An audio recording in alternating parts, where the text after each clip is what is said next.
Your true wealth is your time and freedom. Money is just a tool for trading your time. It's a container to store your economic energy until you're ready to deploy it. But the whole world has been turned away from real money and has been fooled into using currency.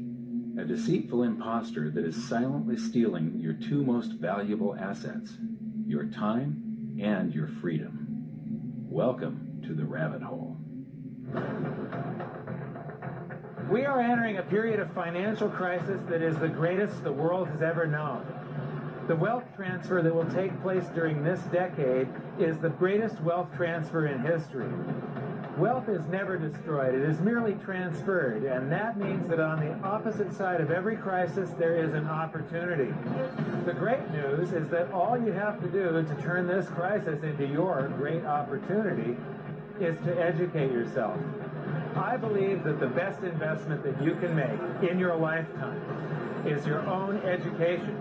Education on the history of money, education on finance, education on how the global economy works, education on how all of these guys, the central bankers, the stock market, how they can cheat you, how they can scam you. If you learn what is going on and how the financial world works, you can put yourself on the correct side of this wealth transfer.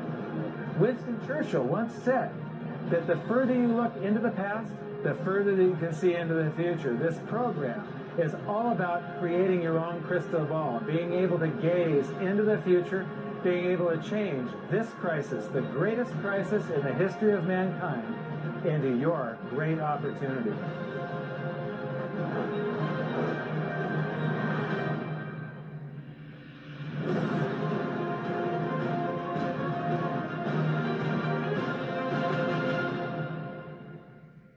The hidden secrets of money, some of them are hidden in plain sight. They're like right in front of you.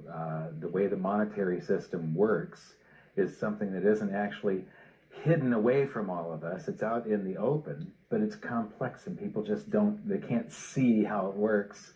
It's hard for them to imagine that we're living in such a hoax. Others are meant to be secret, but the truth is slowly coming out, like the Federal Reserve being a private corporation and not really part of the U.S. government. But when I started studying this, what I found was that there was no place that I could point people to where they could get it all in one spot.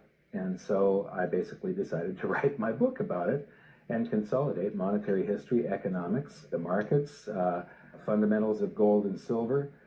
There's a lot of smoke and mirrors in economics, and I've sort of made it my job to lift the fog for people.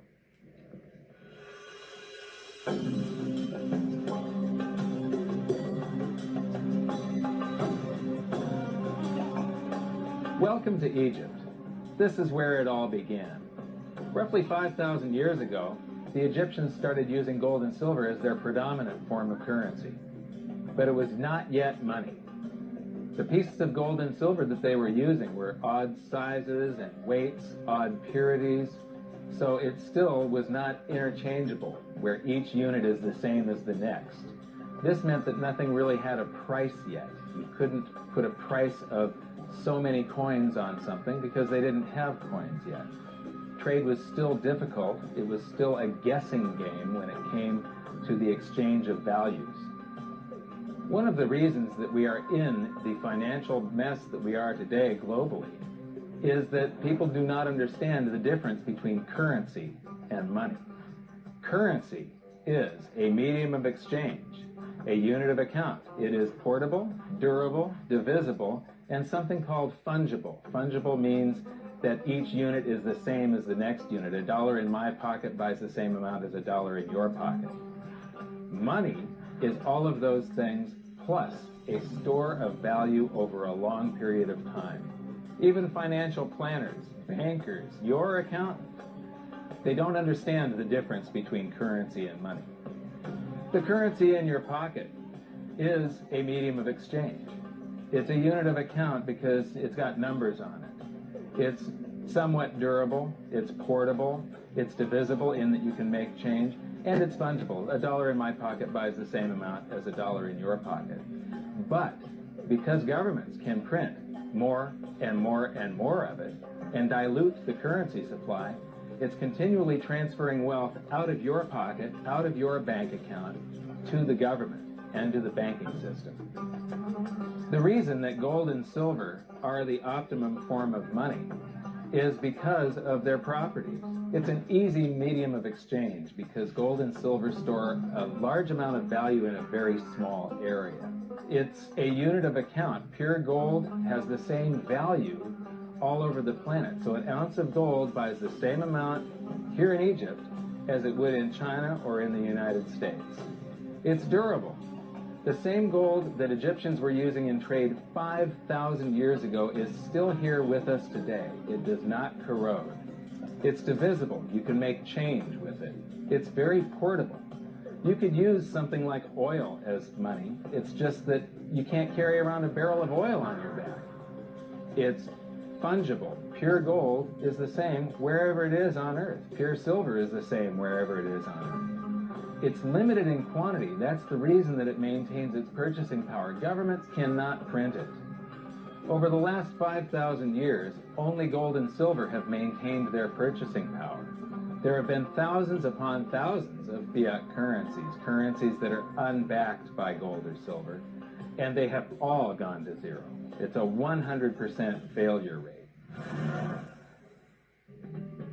In the past several years, I've spoken in many countries about the crisis that's coming, and a lot of people think that they're going to be okay in their country, that it's only going to happen to the United States or maybe the United States and Europe. But what they don't realize is that this is a global phenomenon. I got to show you something here. This is base currency in the United States. This is the number of paper dollars that exist, basically. It took 200 years to go from no dollars in existence to 825 billion. And then we had the bailouts, and then we had QE1, quantitative easing 1, then QE2, and then we had QE3, and then QE4, and then soon we're going to have QE57 and QE382. And it isn't just here. This is what the Canadian currency supply looks like. This is Australia, South Africa, Russia. Now, this starts out in just the year 2001, and this is like 18 times more currency in existence in a little over a decade. Here's Singapore, same story. Look at that, since the crisis, just bam. India, China, every government on the planet is doing this insane deficit spending and expanding their currency supplies, doing bailouts, and history shows that there is no example of this turning out well. So that all seems pretty scary. However, this is going to happen, and you can only play the hand that you're dealt. But the great news is that gold and silver always end up doing an accounting of the expansion of the currency supplies. Basically, the will of the public and the free markets. When governments do this kind of stuff to their currency supply, they debase it. Eventually, it comes back in inflation. People sense the loss of their purchasing power. They rush back to gold and silver, and they bid the value of the gold and silver up in the country until it meets or exceeds the value of all the currency in circulation.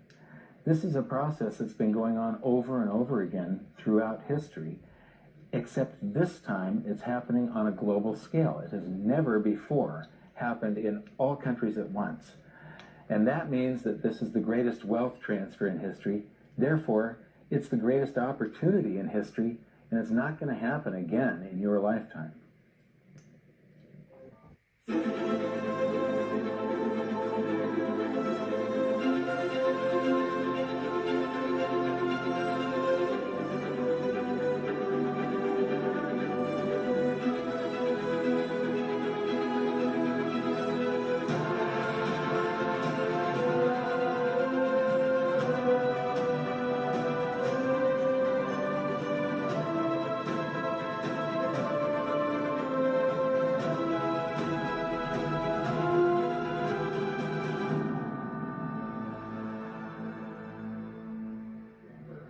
First.